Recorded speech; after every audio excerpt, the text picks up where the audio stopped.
Hi there, this is Paul Thompson from Spitfire Audio. I'm going to do a short video today just showing how I approach making orchestral music sound more realistic when you're using samples. Now I've decided to use only instruments from the Albion orchestral section today, so we might use a couple of loops from Brunel, but basically we're going to be using stuff that's mainly from the Albion orchestra section of the library.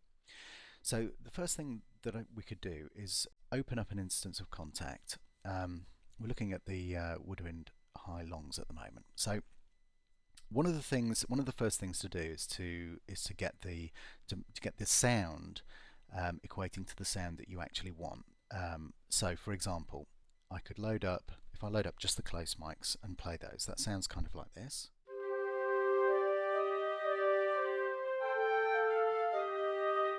So that's quite a dry sound. If we load the tree mics, that's going to sound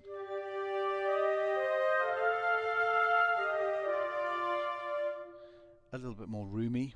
And if we put the ambient mics, these are mics that are on either side of the tree, it kind of widens the sound slightly.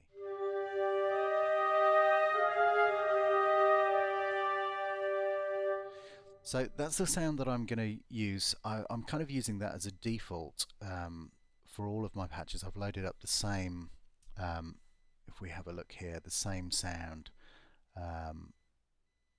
just tree and ambient. I haven't changed the mic balance or anything like that. I'm just using that as a kind of default sound and out of the box sound. So I'm going to concentrate on what I can do now. I've selected that sound to try and make things sound as musical as possible. So the first thing that I'm going to do is I'm going to sketch up a quick piece. I have no idea what I'm going to play, so hopefully there'll be plenty of mistakes, but hopefully this will sound okay. So now what I'm doing as well is I'm using the mod wheel, and in fact I'll put that instance of Contact up so you can see what's going on. So I'm using the mod wheel to control dynamics here. At the moment I'm not going to use the volume slider. I'll come back to that in a minute. The reason that I'm not using that at this stage is because when you ride the volume, you're also riding the ambience. What happens when you release the key? The release triggers give you the ambience of the hall. Now, if we move the volume control up and down, you're changing the apparent loudness of that ambience at the same time. That doesn't necessarily matter when you're doing a full arrangement. Sometimes you need to have that extra control, but I'm going to try and discipline myself not to use that at the moment. So we'll see what happens when we get towards the end, how it's affected the sound. So I shall just busk a quick 20 bar thing. I'll leave a couple of gaps for other things to happen, but let's see what happens. So I'll make sure that I've got the click going at all times, just so we can see where we are. Okay, so the first thing I'm going to do is I'm going to slow that down. I will change that to 75 BPM. One of the things I usually do, I'll do that now because I'll do this exactly the way that I would usually work, is I always start on bar 3. Now some people start way into the sequence, you know, bar 50. I know a couple of guys who start even into the hundreds. There isn't really any rhyme or reason to it, but the reason that I choose 3 as the start of my actual musical material is that it's 2 reasons. One is purely technical. There's 2 bars from bar 1 for any of your instruments that use or require time, you know, a MIDI clock. They get, usually within 2 bars they've kind of caught up, they're happy, they're stable. So anything like that, you'll know, you know, that all of those kind of things are gonna sync correctly.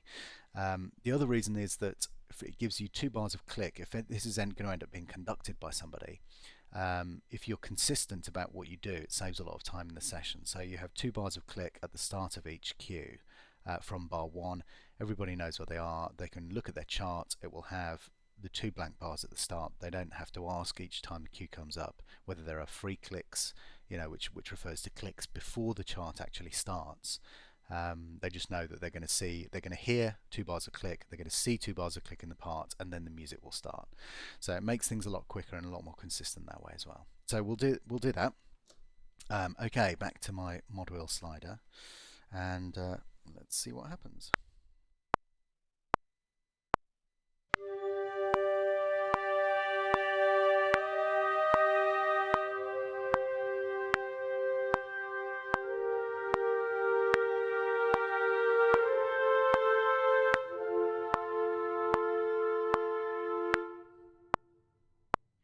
Okay, so that's not a bad idea to start with. I'm going to bin it immediately because while I was trying to think of what chords I was going to put underneath, I didn't pay any attention to the fact that woodwind players need to breathe. So let's get rid of that. We'll start again. We'll do something very similar.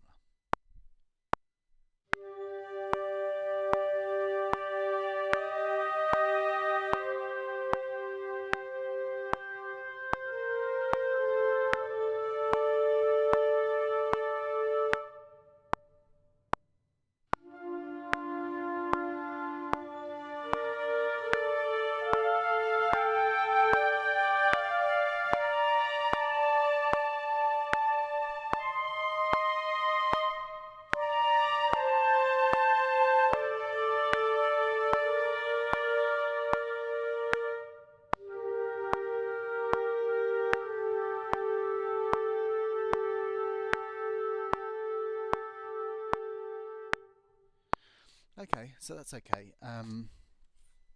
Let's see what happens. So I'm just going to call that up at the bottom. I'm going to put it into score mode. One of the slight annoyances of this is that you don't see, when you start playing a new part, you don't necessarily see that. So in order to assist me, I'm going to capture the previous recording. Now, if you look in your key commands, this might be different depending on how you've got the program set up. It might be set differently. For me, I know that it's set to option 3 on the keypad. So I'll show you what that means. So I'm going to click option 3 after I've played a pass. I'm not going to have the sequencer actually recording. I'm just going to have it playing back. So I'm going to play from bar 1. So now I've got my 2 bars of click in. Now I'm going to go down here and I'm going to pick the octave legato. Okay, so first things first, I'm going to check the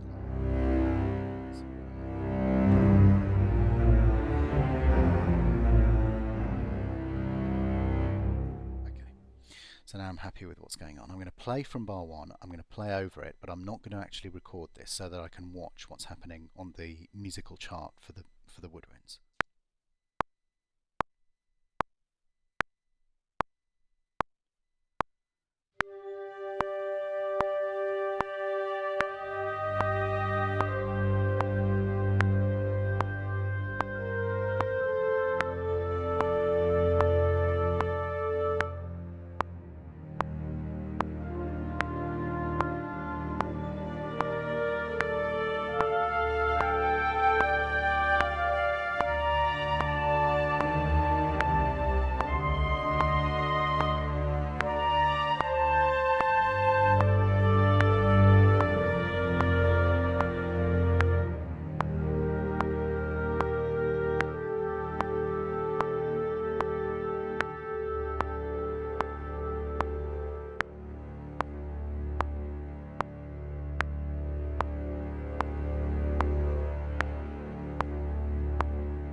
Okay, now, so first of all, you'll see that I've held that last note for ages. I'm planning that I'm going to do something which maybe is a little bit more kind of spiccato-y short at the end there. But I was also riding that mod wheel up and down to create dynamics in that part. Even though it's not necessarily doing anything, you want to make that low note kind of mean something. You want to make it worthwhile and actually add some intensity to your track. So this is the first key. The key for me is to always keep the dynamics moving in every single part. And that means if you're not a keyboard player, if you're entering stuff by grid edit or anything like that, that's absolutely fine. That's a perfectly good way to write music as well. But what you will have to do is you'll have to add your mod wheel information after the fact. Now, the best way to do this is to have a physical slider that you can move up and down. At the moment, I'm using I have used a control freak, Kenton control freak. At the moment I'm using a Novation 0SL Mark II, which is just set up really basically. It just transmits MIDI CC on the faders, and I've got the 8 faders set up to different things. But at the moment I'm just using one of them for the mod wheel. And the reason that I think it's good to do this rather than drawing this data in is because it's more human. It gives you more of a you can kind of get a tactile response from what you're doing. You're moving your finger and then you're hearing an immediate response, rather than drawing something in and hoping that it's is going to sound right after the fact and then playing it back and trying to adjust it. The problem with that is that you don't get the immediate emotional response to what you're doing, which I think is incredibly valuable. So that's so we've done that. Now, as I said before, I'm going to click Alt and then the number 3 on the keypad, which is my keyboard shortcut for capture last as recording, and then it appears. The reason I've done that is I'll just show you very quickly. I'll just pick a random sound. So let's say I'm looking at this and I go into record now. It disappears. It's just much easier if you do it this way. You don't have to worry about. You can follow your part. You know, if you're just busking as I am at the moment, just trying to make something up that sounds cool, then that's kind of the best way to do it. So let's see. So we've got our low strings. Now, what we could do at the top end. Let's see, we've got these nice consordo.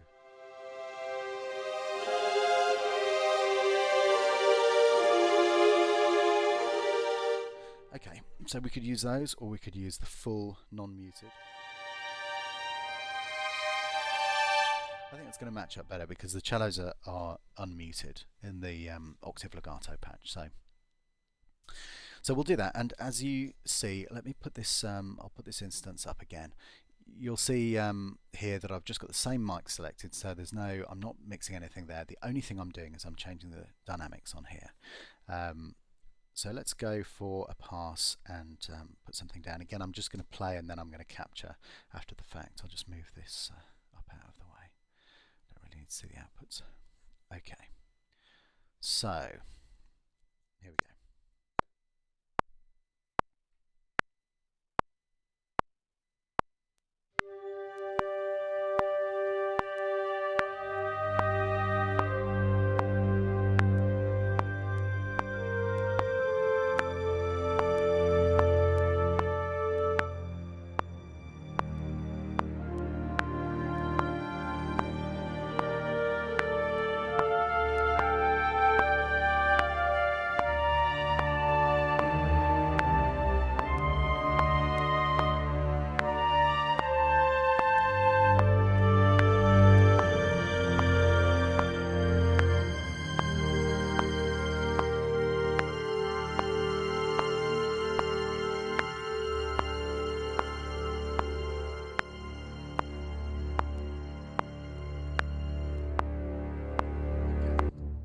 So let's capture that one.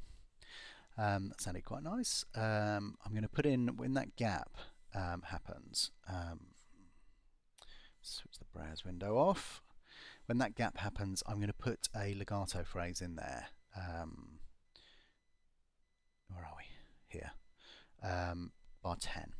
So I'll just make sure that my legato is matched. Okay, so let's see what, oops, cardinal error. Okay, just play instead of record. Here we go.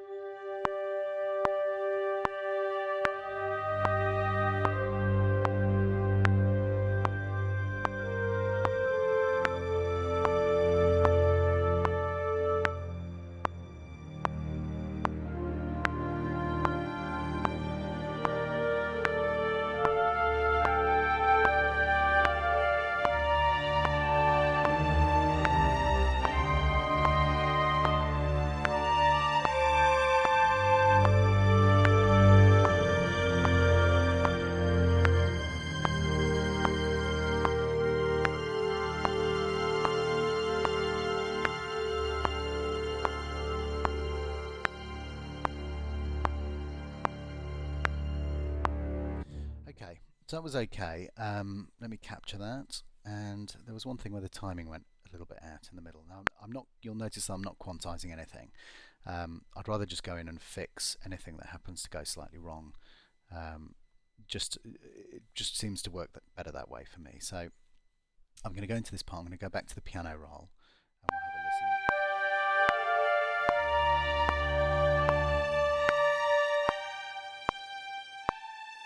Okay, so it was a little bit ahead here.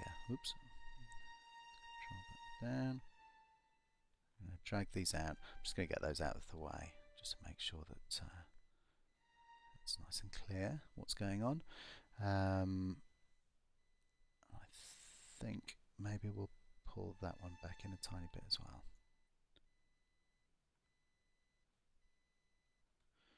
Let's just check that with everything else.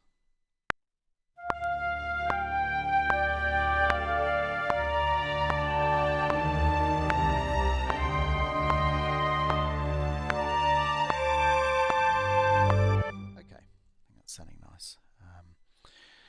Right, so go back to the score view. Let's look at what we're doing up here. So I'm going to pull in some brass legato here, and I'm going to follow what's happening in the basses. So I'm just using this. This will just be a kind of soft doubling, just to add a little bit of colour and a little bit of richness down here. And I'm going to bring it in at bar 10, where things start to get slightly more intense. So I'm just going to play again, and I'll follow the part that I've got here for the legato strings.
So I'll show you what I did there.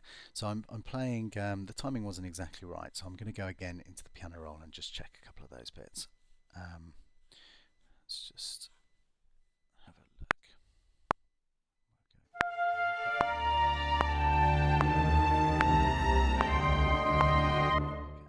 didn't get that quite right.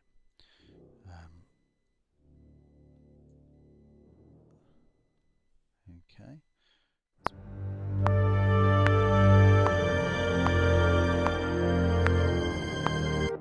Tiny bit late there. I quite like it sounding a little bit late, but that was a bit too late. Let's check this.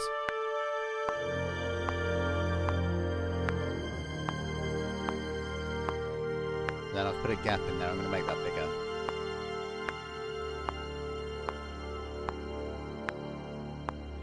You'll see there's a gap here as well.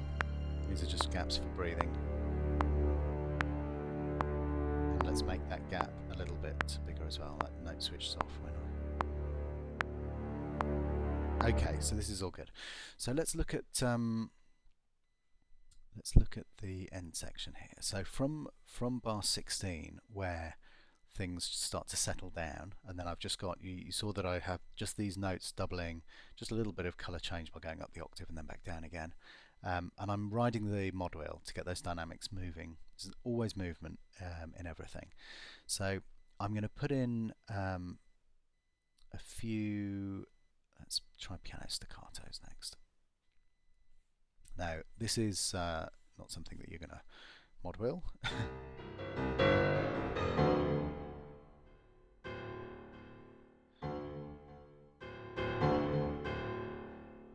but it might add a nice colour. Let's see. So we're going to go from bar 16. I'm just going to add this on every third beat. So 1 and 3, 1, 3, or shall I do it on the offbeat? Let's just see what happens. So I'm going to start playing from 14.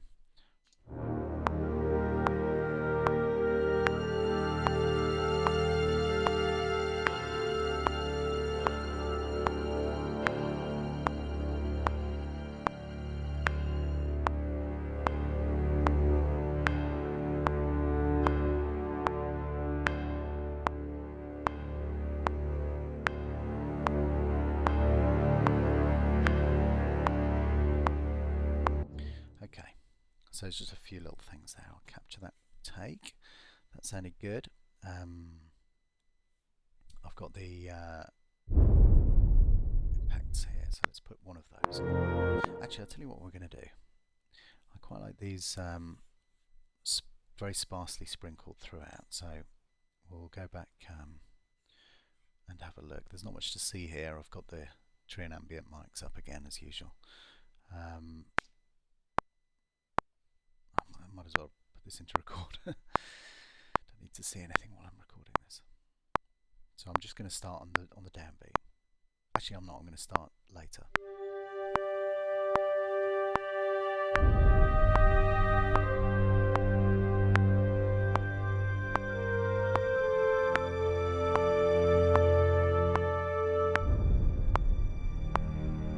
Okay, I don't like that. It's too much. So let's just put 1 on 16 and see what happens.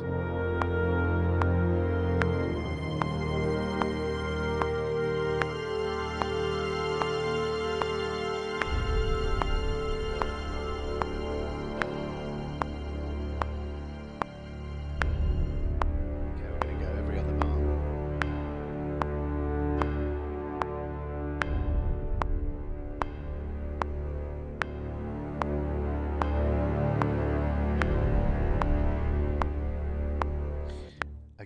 So we've got a couple of nice. I'm not also not time correcting. I'm not quantizing these. I'm going to leave these all loose. The piano, the Easter Island impacts. When I put the loops in, I'm going to put a little bit of ticky noises in the background. I am going to quantize this because if it doesn't happen on the beat, it's going to sound odd when the next note comes in.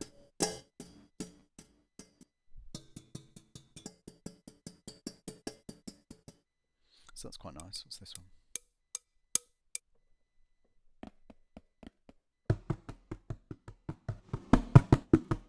Okay, so I'm going to combine two of these. Now I am going to ride the volume control on here.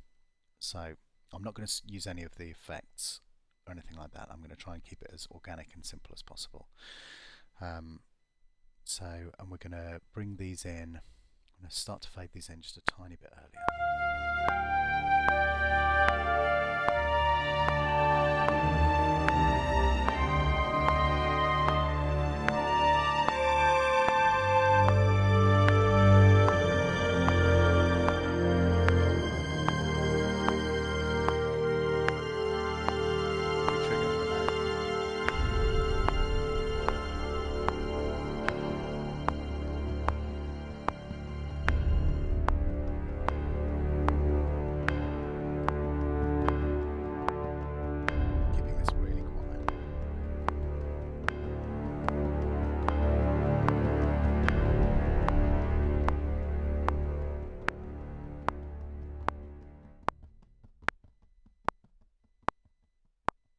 And just let it trail out there. So the first thing I'm going to do with this is I'm going to quantize it, and I'm just going to double check that none of the notes are overlapping, which would cause problems with the loop. That's all fine. And then I'm going to add the X stand to that as well, but I'm going to ride this a tiny bit more.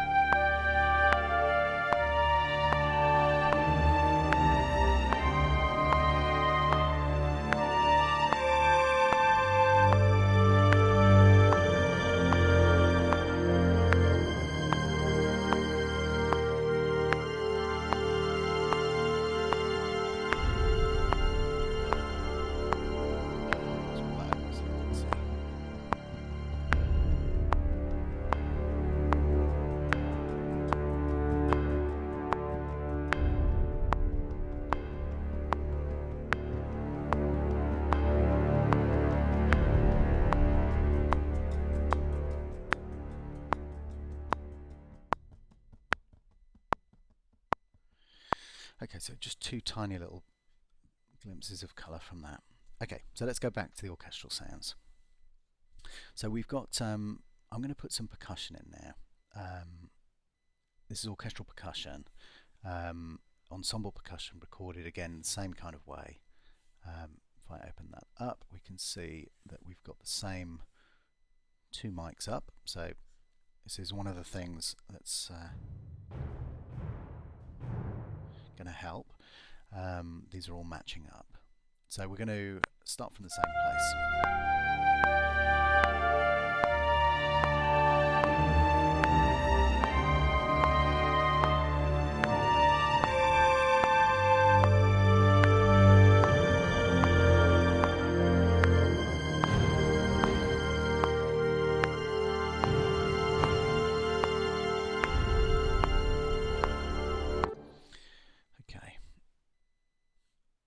Add the mid hits to those. Here we go.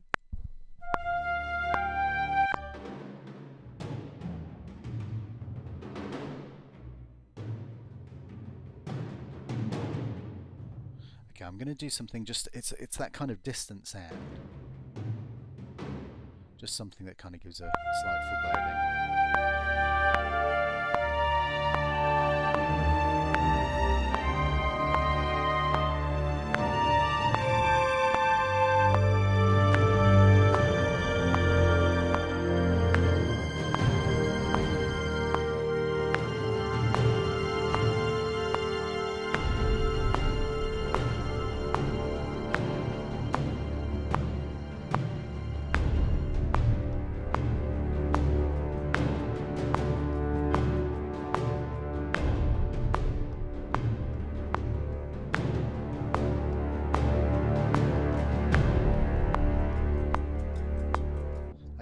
Now I'm going to timing correct that, but I'm going to pull it in a little bit. So I'm not going to do anything that's kind of drastic. So that's straightened it out completely.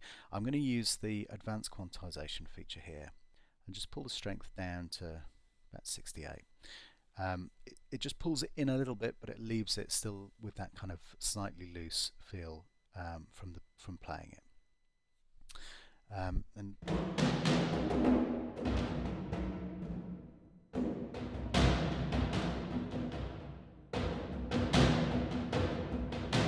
Okay, so I'm going to add a little bit of this as well towards the end of that section. So let's just get that out of the way. So I'll just start recording from here.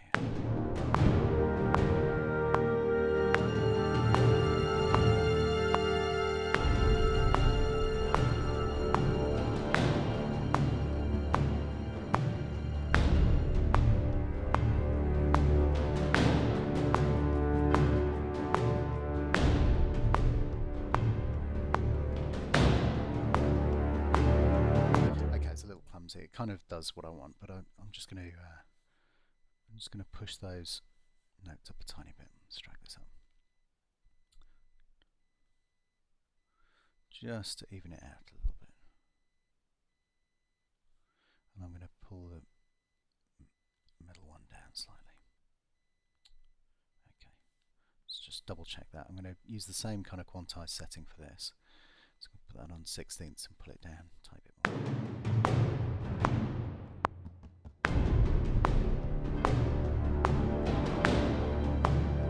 Tighten that a little.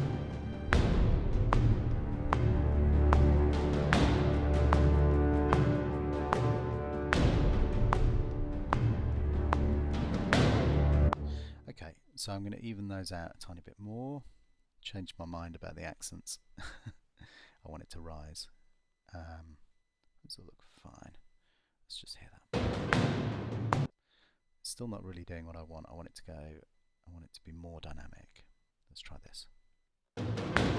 That's better. Right, so now that I know what my rough approach is, I can just quickly match these up and double check. That's okay. Push that up a tiny bit. Okay.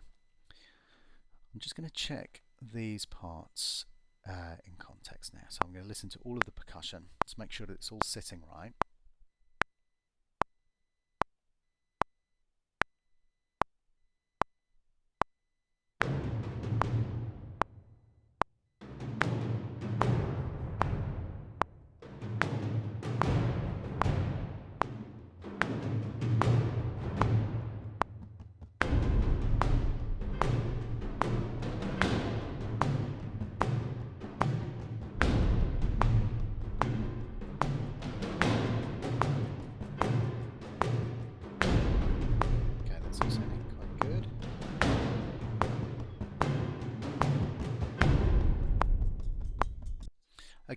Right, I like that. Take solo off. Now I'm going to add some woodwind shorts to this. And we're kind of in the key of D. Now I'm going to do something slightly unusual here, which I wouldn't necessarily always do. But just to experiment, I'm going to change this so that CC1 is controlling the dynamics. So if you watch if you watch the, let's put the keyboard up so you can see it and remove the outputs. So if you watch the mod wheel here, you'll hear the effect of that. So if I'm going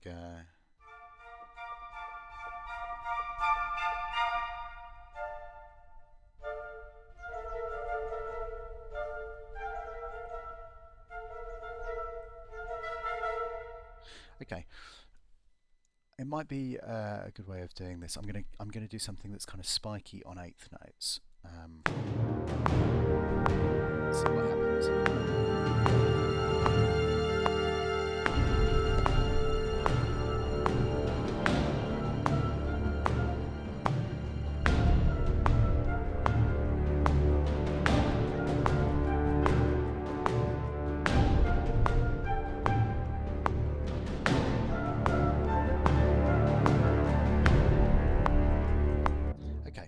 So I'm quite happy with that. I'm going to leave that unquantized.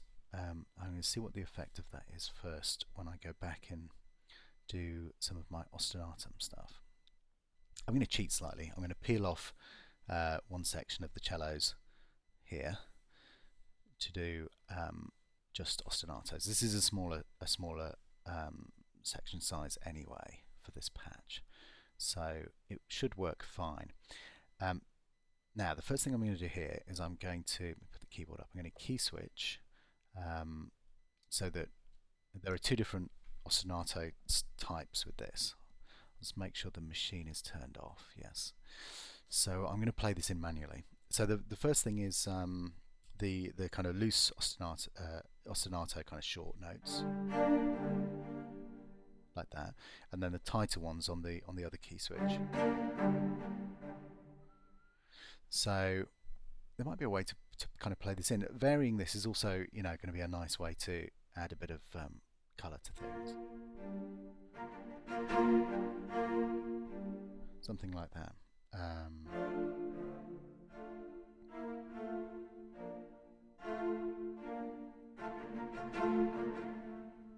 Let's see.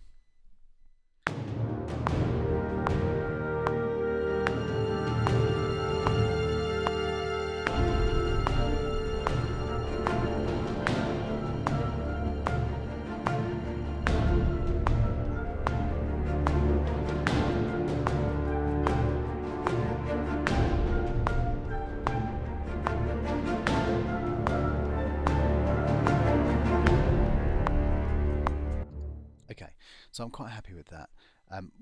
What I was doing here, you can see I'm changing the key switches backwards and forwards, so I'm getting a little bit of variety in there. This is dynamic, velocity dynamic at the moment, so I'm not moving the mod wheel, haven't got an extra hand to do that, so I'm just doing key switching with my left hand. Just like that, slotting those in and out. I'm not going to tighten that up, I'm kind of happy with that. I probably will tighten this next part up. But let's see what we end up with. So I'm going to, again, I'll check the ostinato machine is off. I'm going to play this in manually. Just the tree and ambient mics. You'll see here the start offset. I've just cut in to the start of the samples slightly. The reason for that, I'll just show you quickly, is when you go, if you look at the different mic positions, let's pull that down a bit and get rid of the outputs. You will see something interesting, which is, let's go in. Okay, so you can see here that this is the close mic, and we're cut fairly hard against the start of the sample. You can see on all of these, you're looking there at the start of the sample. Now, obviously, all of these samples are cut in exactly the same place, so the phase relationship stays the same. Now, if we look at the same samples, sorry, this is spiccatos. Let's go to different sections. So these ones are the tree mics. Now if I zoom in a little bit, you'll see there's a gap there. So if we're playing with the tree mics, with the close mics off, it's gonna be slightly laggy. So we have the start offset control that appears and disappears. So when you put the close mics in, that disappears. When you take them off, it appears again. I'm just going to cut in so that it's a little bit more responsive to the timing that I'm playing with. So this is the V1 V2 ostinato. I've got the same kind of thing here, where we have where are we? We're on CC1. I'm going to leave that to CC1 actually. So I'll move the mod wheel. So you can hear there, that's the tighter key switch. That's the slightly looser. It's tighter, looser. If I push the mod wheel right up, you can hear the difference. So the slightly looser one, and then the tighter one. So I'm going to use the tighter one, and I'm going to let me think.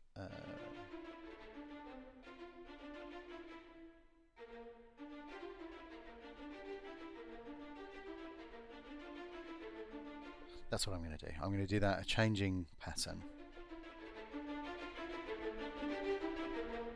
I'm going to try and play it in time.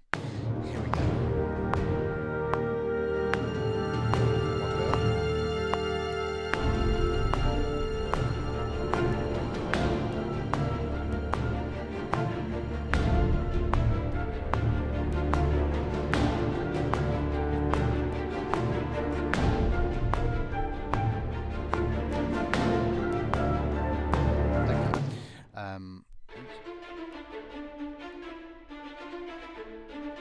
Okay, I kind of changed the pattern halfway through and then changed my mind about it, so I'm going to start that part.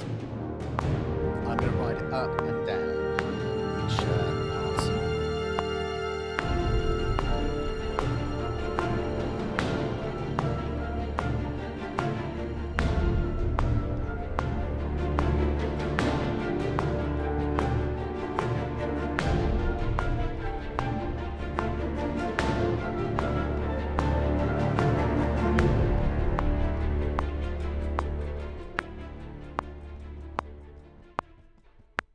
Okay, that's kind of nearly there.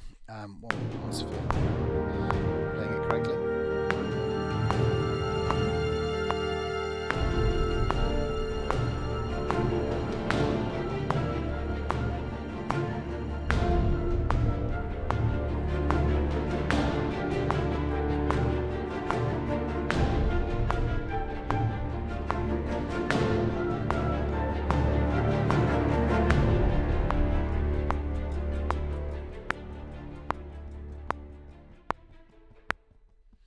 Okay, so that's not too bad. There's a couple of mistakes in there, so we'll just, I'm going to tighten it up first of all, leave a little bit of looseness, and then find the mistakes.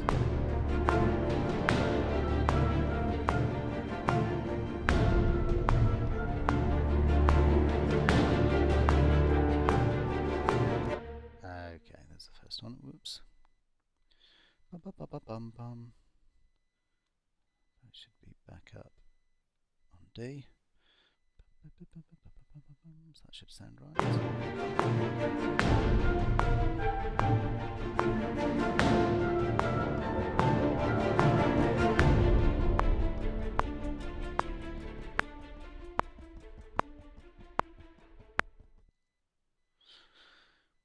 Okay, I'm going to, just to kind of finalize things, I'm just going to put one more boom on the end.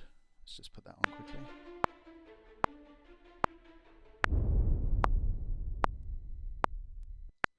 Okay, right, so what are we up to? So now we've got a reasonably full arrangement. I'm just going to, there's something that's been bugging me about this ostinatum. I'm going to just pull it back a tiny bit. Just see if that matches up.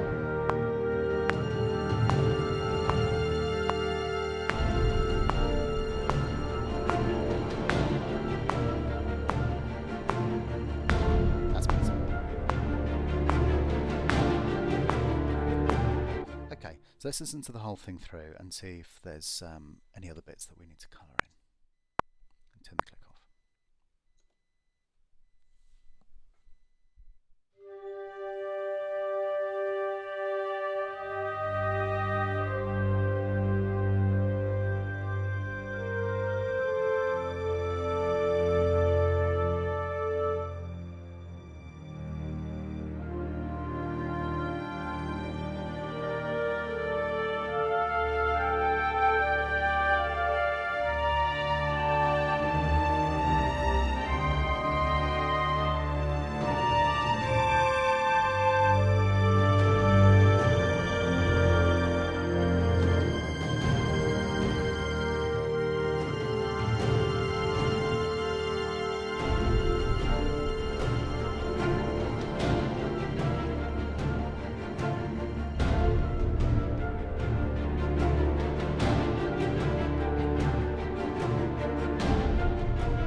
Okay, I'm going to pull that.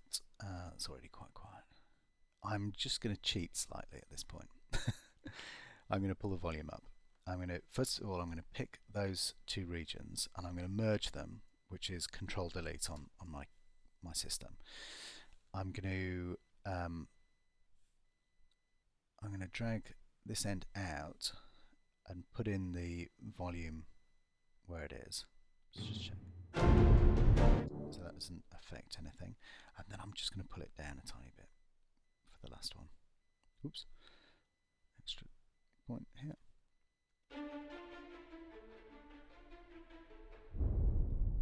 Maybe even more.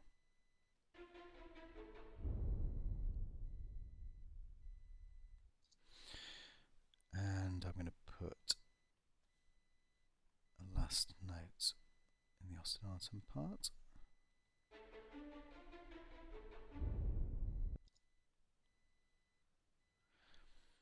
I'm going to put a few pizzicatos towards the end here. So I'm going to play it from before so I can hear what the low strings are doing.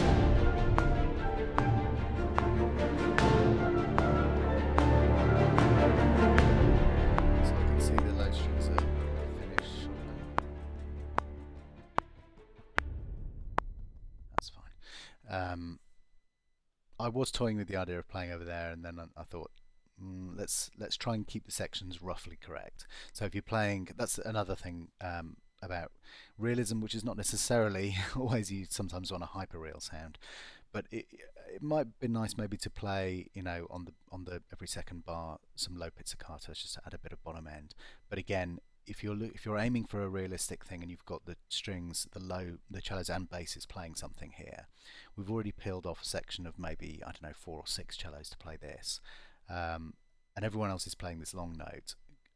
If you then add the pizzicatos, it's going to sound a bit messy down there, so we'll leave that as it is. What we could do from here is, because we've got a small violin section playing an ostinato here, we could have the rest of the violins and the violas playing some pizzicato. So let's do that instead.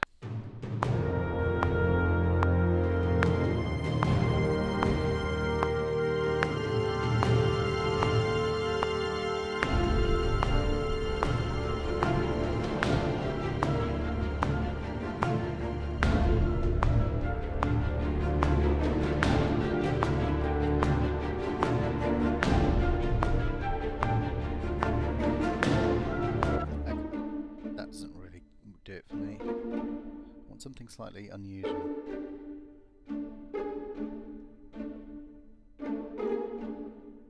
Let's do that.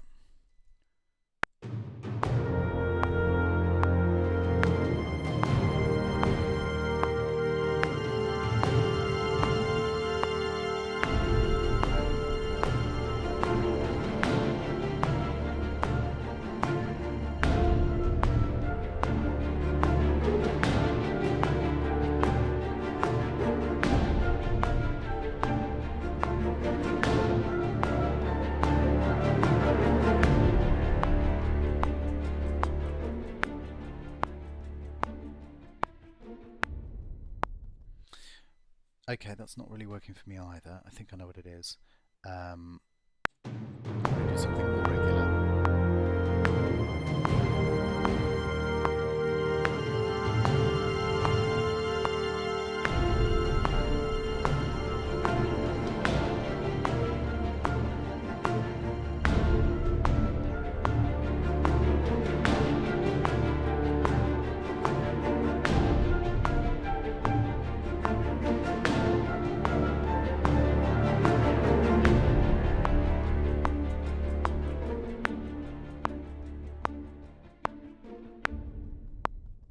Okay, that works quite nicely.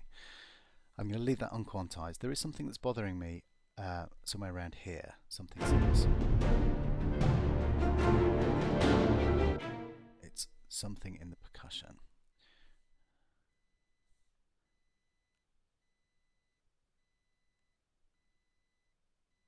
And I think maybe... I'm just going to quantize that note. See if that makes any difference. Yeah, that kind of helps. I think it's also something here. Not on that one. That one looks okay as well.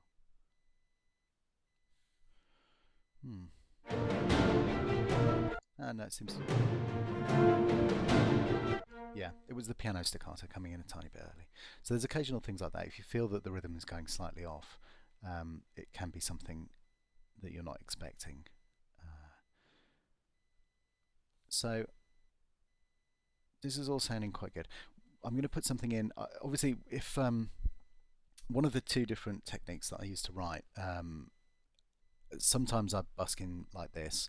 Sometimes I'll sit with score paper and actually write a melody or a chord sequence or something like that and get a vague idea of what I'm doing. It doesn't even need to be scored out in short score. It can just literally be a top line and some chord symbols, and you do end up with something different depending on the way that you start out writing.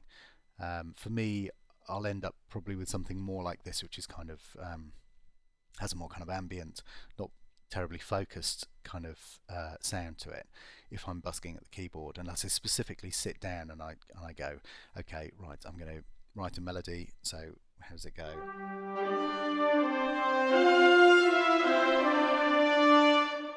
You know, if you do that first, then you're going to end up with something which sounds more melodic in the final analysis, in my opinion.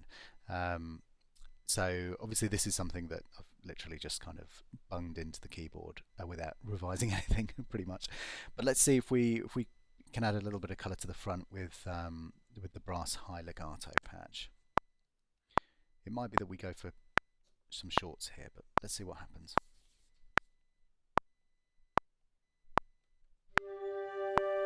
Just put up the patch so you can see the modeler.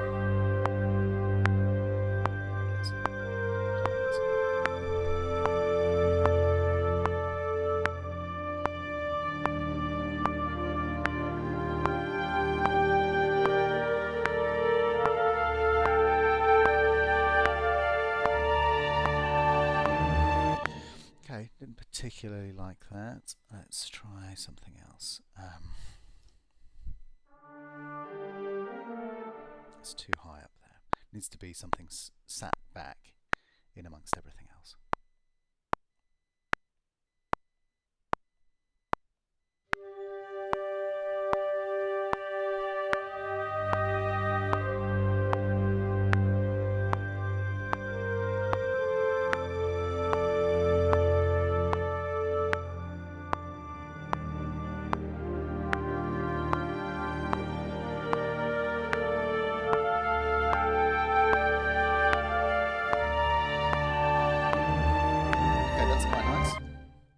And then when we get to here, let's put some short notes in. So we're going to end up in D.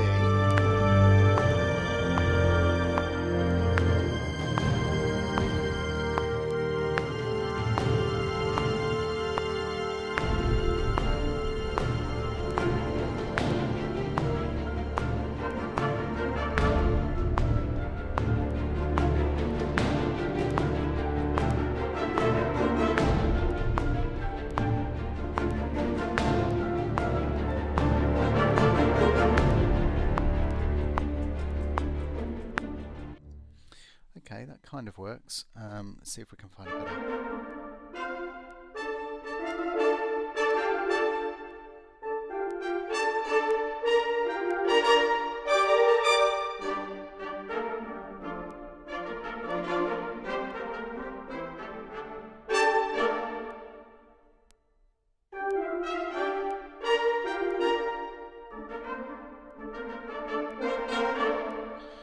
Okay, let me try replaying it.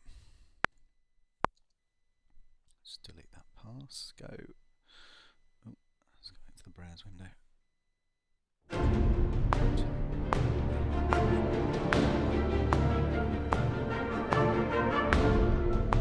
Okay, that's better.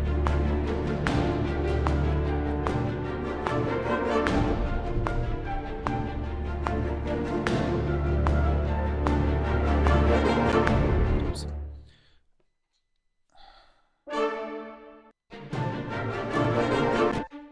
Okay.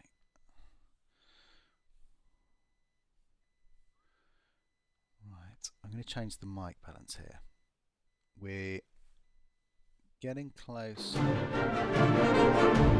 We're getting close to the limit of polyphony for streaming off the normal internal hard drive, which is what I'm doing. I'm not streaming off an SSD or anything like that, but one of the things I'm going to do to this part is I'm going to quantize it, and then I'm going to pull it forward a tiny bit because it's sounding slightly late. We've got two mic positions running for everything at the moment. So with a full arrangement with quite a lot of parts going with the ostinatum on the high and low ostinatum, this is probably getting close to, you can hear it starting to note snatch. So without freezing anything, you know, I probably won't be able to add much more coming off a 7200 RPM drive. But let's see what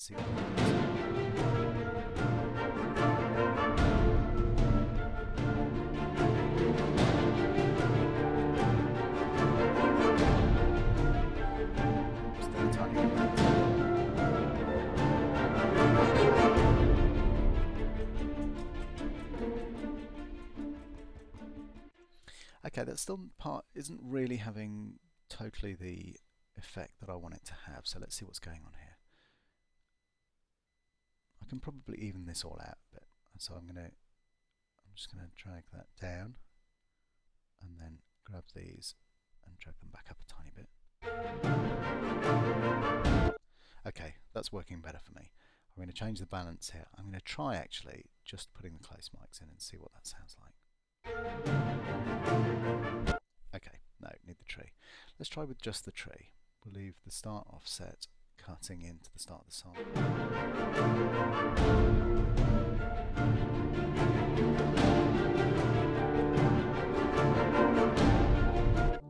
Okay, it sounds a tiny bit ahead of the beat now, so we'll pull back the delay there. Okay, and reduce the start offset again. Perfect. Okay, so let's have a listen from the top. I don't think there's anything else that I want to add at this stage.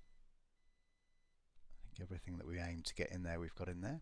So let me reduce the size of this so you can see everything happening at the same time. Here we go.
Okay, and there we are. So I hope that's been interesting.